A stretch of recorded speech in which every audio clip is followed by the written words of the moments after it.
Tell us about your cat and your message. Oh, yes, I want to do that. Oh, I'm getting all emotional. Okay. Don't Wake the Queen is a tower defense incremental game with a large upgrade tree and prestige system. You start the game with areas of the map covered by fog, and therefore cannot build on them, which forces your hand a little bit in what paths you can create for your team to defend. There are also cats scattered around the map that will block your path and can be unlocked by giving them what they want, which also gives you achievements too. Unlocking these cats and clearing the goals listed on the right side of the screen are crucial to expanding the map, as completing goals will unlock bonfires that light up a new area and therefore get rid of the fog. So, time to start the game. You're able to help take down enemies by just hovering your mouse over them, and it will auto-attack them, allowing you to gather up your first pieces of gold and crowns to start unlocking nodes in your upgrade tree. Your tree is also your shop. This is where you purchase upgrades as well as units, which includes enemies. Each node becomes increasingly more expensive, so you want to make sure you're utilizing your units effectively, as you could end up with a swarm you can't defeat, but not enough crowns to unlock another archer. With your path and your allies in place, just hit start and take down your enemies before they reach the cozy sleeping queen within the red tiles. If you don't take them out in time, that's okay. You still make some money, and you just have to restart the round. Just is doing some heavy lifting here though. Each round that passes will increase the enemy's health, making the game harder and harder. You need to make sure you can keep up, but if you can't, then it might be time to start the next reign. This is basically your prestige system, which allows you to start all over again after buying some permanent upgrades. This will hopefully allow you to last even longer the next time around. And that's basically the gameplay loop. Kill, upgrade, repeat. But, of course, it gets more nuanced than that. You start off with one basic peasant enemy that is pretty easy to kill and only nets you 10 coins. You're not going to get very far with this. So, go into your upgrade tree and start buying more. Not only will this unlock some cats blocking your path, but you'll also be able to start buying stronger, more elite enemies who offer a bigger challenge and a bigger reward. This means that the challenge you face is entirely up to you. Want nothing but 10 peasants every round to slowly grind out money and crowns? Go right ahead. You'll be here for 10 years, but hey, you do you, boo. Or maybe you only want to fight druids.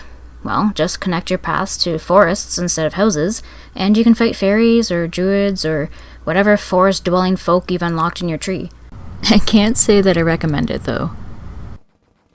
Oh my god. These druids are absolutely fucking my life up now. But the choice is yours.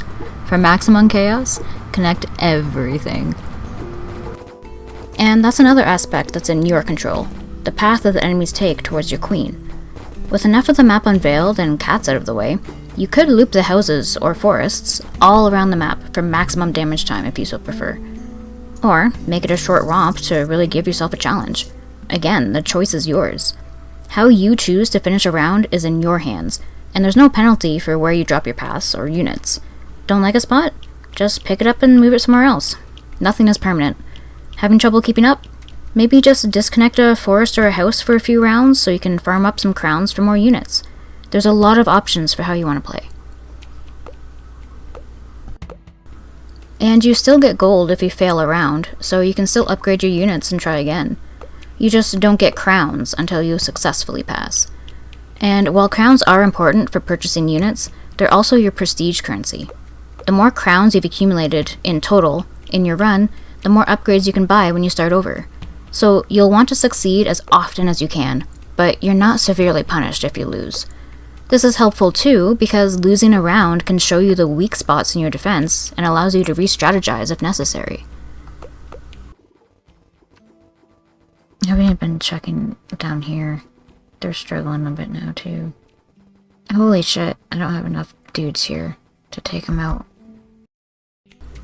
And that's essentially it. It's a tower defense game at its core, but it also gives you so much more customization than a regular tower defense game would. I love the strategizing options and the ability to get permanent upgrades for future runs. It really helps make each run feel more unique. This is one of the few games that I can honestly say I'm excited to play when it fully releases later this year, 2026. Absolutely zero complaints with what I've been shown in the demo, and it has actual gameplay that works really well together. plus cats. There's also one more reason that I really want to talk about this game though, and that's the dev team, Ceiling Games. I've browsed a lot of random games on Steam, and I often find myself in the discussion board to glean any more information about these games that I can. It can also be an absolute treasure trove of gossip. But I found something very wholesome here instead. Ceiling Games are very responsive in their Steam discussion board, and they don't try to funnel you towards a Discord server instead. I'm such a fan of this. I understand why devs would prefer Discord, but I'm sorry, I don't want to join a random Discord for every single game that ever catches my eye. I already can't keep up with the 10 that I'm a part of right now. So, to see a dev team that actually uses and participates in their game's discussion board, +1 from me. Outside of them being active and squashing bugs, they're totally open to feedback and suggestions, which is great. And I also just think they did something incredibly wholesome that I needed to talk about.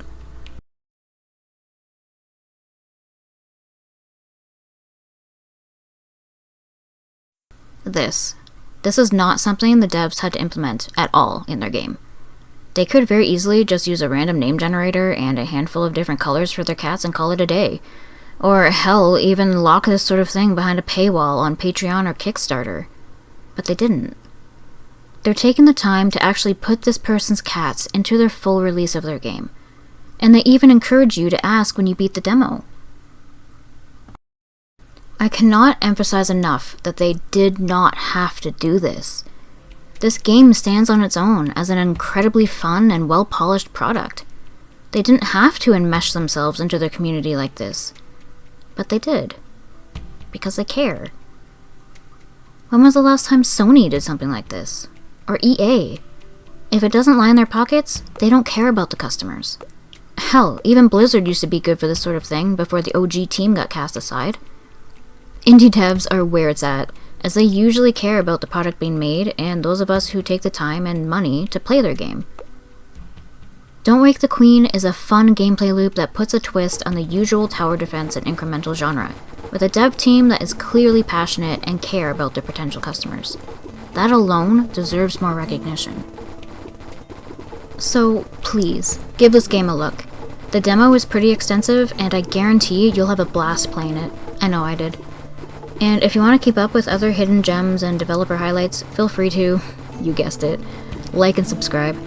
I'm a new channel that's looking to get the word out there for games that are maybe flying under the radar, or companies that deserve more love than they're currently getting.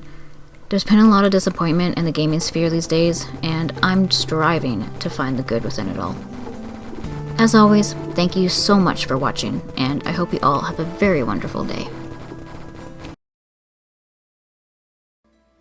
Cursor damage followers. Multiply the damage of the cursor by the number of followers you have unlocked. Oh, this game is awesome. I love this. There's so many cool upgrades. Archer range, yes. I love this game. I'm so glad I found this. Okay, yeah, I'm going to wish this, absolutely.